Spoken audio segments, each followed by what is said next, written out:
자, 여러분 안녕하세요. 오늘은 며칠이야? 4월 12일 월요일 오전 8시 반입니다.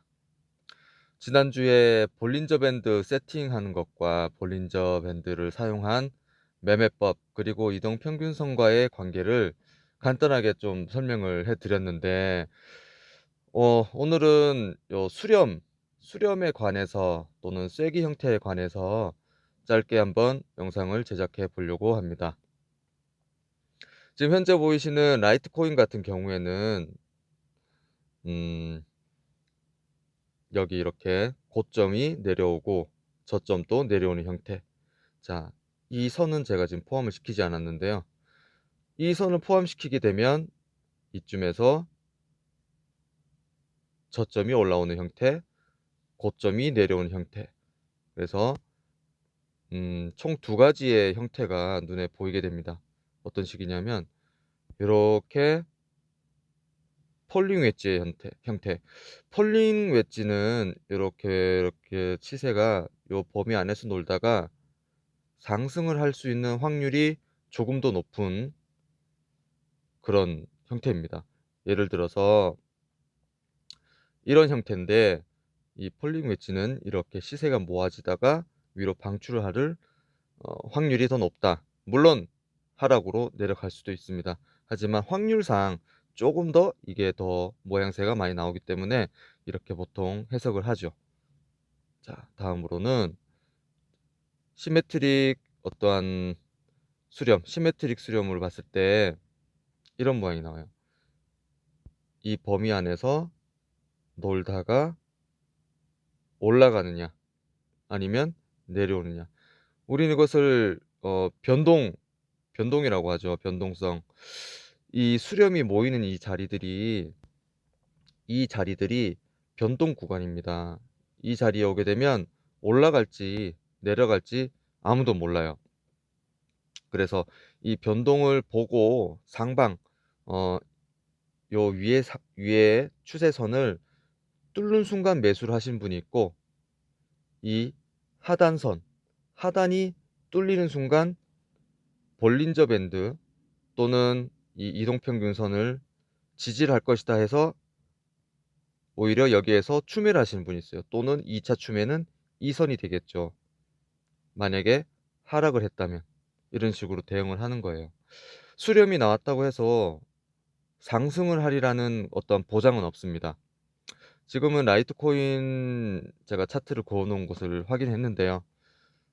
제가 아마 어제 비트코인 캐시도 작도를 해 놓은 게 있을 거예요. 예, 60분 봉으로 있는데 이거 같은 경우에는 잘 보이는 색깔로 하자면 이렇게 이 범위 내에서, 자, 이 가격에서 상당히 많은 치열한 일들이 일어났어요. 그죠?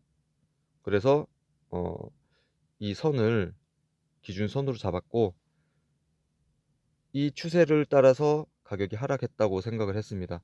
여기 이렇게 여기 여기. 그래서 이런 모양을 보시면 이런 형태가 나옵니다. 자, 요런 형태. 디센딩 수렴이라는 게 나오죠. 자, 여기 보시면 이게 디센딩 수렴입니다. 그럼 이 디센딩 수렴을 하고 있는데 과연 디센딩이라고 해서 이렇게 떨어지진 않죠. 아까 사진첩에 보이시는 디센딩이라는 차트에서는 모양에서는 하락으로 그림이 그려져 있었는데 실제로는 상승을 했습니다.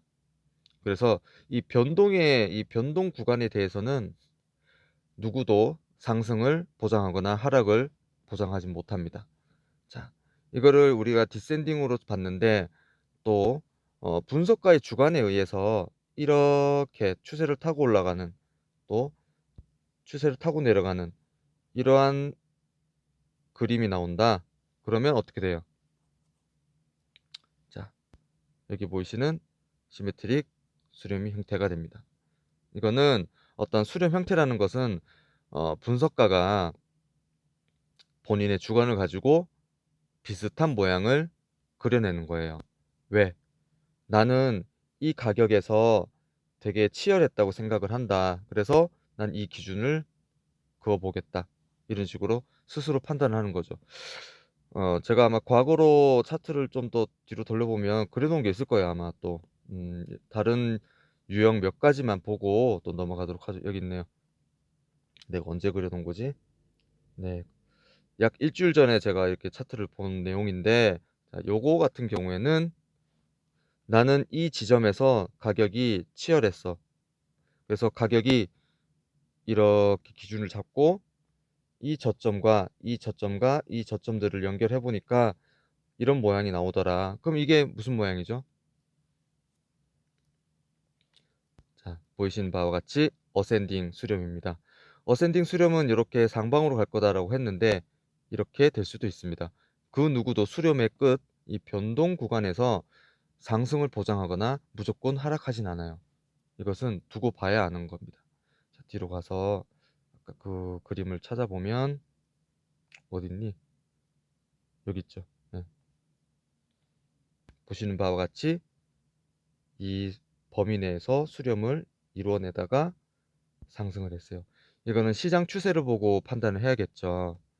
자, 그러면 60분봉 볼린저 밴드 매매법에 의하면 우리는 여기서 매수를 했을 겁니다. 그리고 60분봉 볼린저 매매법에 의하면 여기서 매도를 했겠죠. 그죠? 하지만 이 수렴을 다 겪고 났으니까 이 수렴 이후에는 큰 상승이 온다, 변동이 온다라는 것을 깨닫고 나면 이게 어디까지 올라가는지 지켜볼 수 있는 눈이 생겨요. 저라면 여기서도 절반 팔고 아마 여기서도 절반 팔았을 거예요. 하지만 장기 투자자 하는 분들은 쭉 가지고 갔겠죠. 그죠? 그럼 우리가 세 번째 영상에서 볼린저 밴드 밑으로 이탈을 하고 다시 왔을 때를 지금은 1시간 봉이니까 10분, 15분, 30분 봉을 쪼개서 언제 이렇게 들어왔을까? 어느 시간대에 들어와서 그 가격이 볼린저 밴드 안에 와 있을까를 확인하잖아요. 이걸 반대로 상승했을 때 이거를 다시 이렇게 쪼개서 보고 여기 안으로 회귀를 했을 때 회귀해 버렸네. 이제 더 안 올 확률이 있구나 하고 여기서 매도를 하게 됩니다. 저는 그래요. 하지만 야수의 심장을 가지신 분은 이게 여기까지 떨어지지 않아. 난 올라갈 거라 생각하고 쭉 존버를 하겠죠. 어, 이런 형태를 보면 자신의 매매법을 좀 더 과감하게 또는 볼린저 밴드 상단선에서 매도를 하든지 스스로 판단을 할 수 있게 됩니다. 좀 더 뒤로 한번 가보죠. 또 있을 거예요. 제가 막 이건 뭐지? 뭐죠? 60분봉으로 봐야 될 게 아닌 그림 같은데 뒤로 가볼게요. 아까 걔를 찾아서 어디 갔냐? 아, 이 녀석이구나. 제가 아까 그 60분봉으로 봤을 때는 차트가 좀 깨져 보여서 보니까 4시간 봉으로 예전에 그렸었네요. 아마 3월 며칠이야? 17일. 3월 17일, 20일 요 사이에 제가 3일 동안 지켜봤던 구간인 것 같습니다. 아마 여기는 지금 보시게 되면 4시간 봉인데 이렇게 고점이 높아지고 저점이 높아진 형태. 여기, 여기, 여기, 여기, 여기, 여기, 여기. 이 선들을 이어보면 이렇게 라이징 웨지 그림이 나요. 라이징 웨지를 그림을 보시면 음, 여기 있네요.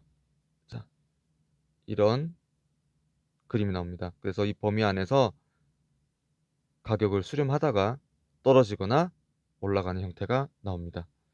자, 다시 돌아가면 자꾸 차트가 여기 있네요. 아까 앨범에서 본 가격이 모아지다가 여기까지 안 가고 내려와 버렸어요. 오르지 않았어요. 내려가 버렸죠. 자, 언제 내려갈지는 몰라요. 여기가 원래 우리는 보통 여기가 변동 구간이라고 생각을 하는데 이 추세를 타고 가다가 떨어져 버렸네요. 이것도 예상을 하셔야 됩니다. 하다 보면 뭐 예상 못할 때도 있지만 이런 게 나왔다고 해서 여기서는 볼린저 밴드 매매법을 활용하시면 편한 게, 우리가 이쯤 뭐 여기 하단 근처에서 샀다고 가정을 해 볼게요. 그래서 상승을 하고 있어. 우리가 여기서 보통 볼린저 밴드 상단에서 매도를 쳐야 되는데 안 했다고 칠게요. 그냥 여기에서 사서 왔는데 안 했어요. 또 좀 더 들고 갈 거예요. 근데 여기까지 오면 아 씨발 팔걸 껄무새가 돼요. 껄무새 팔걸. 하지만 여기서는 또 추매가 되죠. 추매. 그럼 우리 평단이 이 정도가 됩니다. 여기가 평단이 되죠. 그러면 여기서 팔아도 됩니다. 여기까지 장담할 수 없죠. 우리가 이걸 알면 제가 여기서 이러고 있진 않겠죠. 이런 식으로 수렴 형태를 보시면 어느 정도 이해가 되실 거예요. 오늘은 세 가지 수렴 형태랑 폴링 웨지, 라이징 웨지 수렴 형태를 공부했습니다. 궁금하신 분은 댓글이나 오픈 톡방에 질문 주시고요. 오늘도 건전한 매매 성투하십시오. 감사합니다.